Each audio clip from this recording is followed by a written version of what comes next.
గత ప్రభుత్వంలో దొంగ సర్టిఫికెట్లతో డాక్టర్లు మేనేజ్ చేసుకుని వికలాంగ పెన్షన్లు తీసుకుంటున్నారని సీఎంకి లేఖ రాశారని స్పీకర్ చింతకాయల అయ్యన్న పాత్రుడు తెలిపారు. సీఎం దృష్టి పెట్టారని అప్పటి వరకు 1,00,000 మంది తప్పుడు సర్టిఫికెట్లతో పెన్షన్లు తీసుకుంటున్నారని ప్రభుత్వం ప్రకటించిందన్నారు. మాట్లాడదామని చెప్పి మీ అందరిని పిలవడం జరిగింది. అదేంటంటే ఇవాళ వికలాంగుల పెన్షన్లో మీ అందరికీ తెలుసు, గత ప్రభుత్వంలో దొంగ సర్టిఫికెట్లు పెట్టుకొని డాక్టర్స్ మేనేజ్ చేసి వికలాంగుల పెన్షన్ తీసుకున్నారు. దాని మీద నేను గవర్నమెంట్కి ఒక లెటర్ రాశాను. సరే, రాష్ట్రం మొత్తం చాలామంది దొంగ సర్టిఫికెట్తో వికలాంగుల పెన్షన్ తీసుకున్నారు. ఒక్కొక్కరికి సుమారు 6,000 రూపాయలు పెన్షన్ తీసుకున్నారు. వాళ్ళు వికలాంగులు కాదు, బాగానే ఉన్నారు, కానీ డాక్టర్ మేనేజ్ చేసి గవర్నమెంట్ డబ్బులు తీసుకున్నారు. ఇది చాలా అన్యాయం అని చెప్పి నేను ముఖ్యమంత్రి గారికి లెటర్ రాశాను. రాసేపటి 2 నెలల పైన అవుతుంది. తర్వాత ముఖ్యమంత్రి గారు దాని మీద వెరిఫికేషన్ పెట్టారు. తర్వాత ముఖ్యమంత్రి గారికి స్వయంగా ఒక స్టేట్మెంట్ ఇచ్చారు. ఇప్పటికీ ఇంకా పూర్తి అవ్వలేదు వెరిఫికేషన్. ఇప్పటికి 1,00,000 మంది తప్పుడు సర్టిఫికెట్ మీద వికలాంగుల పెన్షన్ తీసుకుంటున్నారని చెప్పి ఒక స్టేట్మెంట్ ఇచ్చింది. ఇంకా చేయవలసి ఉంది రాష్ట్రంలో అని. ఇప్పుడు కొంతమంది వెరిఫికేషన్ అయ్యాయి.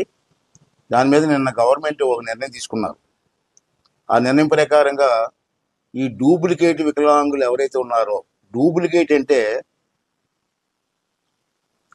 40% దాటాలండి. డాక్టర్ గారి సర్టిఫికెట్లో ఇతనికి 40% పైనే ఉంది వికలాంగులు అని సర్టిఫికెట్ ఇస్తే పెన్షన్గా అర్హులు అవుతారు. కానీ ఇక్కడ మేము చేసిన వెరిఫికేషన్లో, గవర్నమెంట్ చేసిన వెరిఫికేషన్లో 40% తక్కువ ఉన్న వాళ్ళు కూడా డబ్బులు తీసుకున్నారు. అది చట్టంలో ఎక్కడా లేదు, కానీ పాత గవర్నమెంట్ ఇచ్చేసారు. వాళ్ళ సొమ్మేం పోయింది, వాళ్ళు పని తీసుకున్నారు, మొత్తం అయిపోయింది.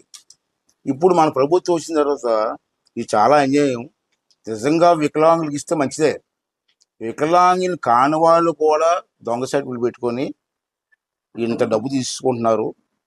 అంచేత దాన్ని ఎక్కడో దగ్గర కంట్రోల్ చేయాలని చెప్పి మేము అందరం కూడా చెప్పడం జరిగింది.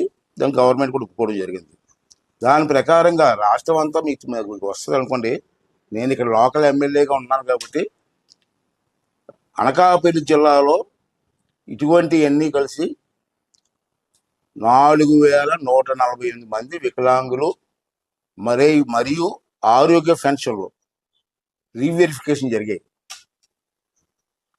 దాంట్లో 40% కన్నా వికలాంగులు తక్కువ ఉన్న వాళ్ళు అందరినీ కూడా అనర్హులుగా గుర్తించడం జరిగింది.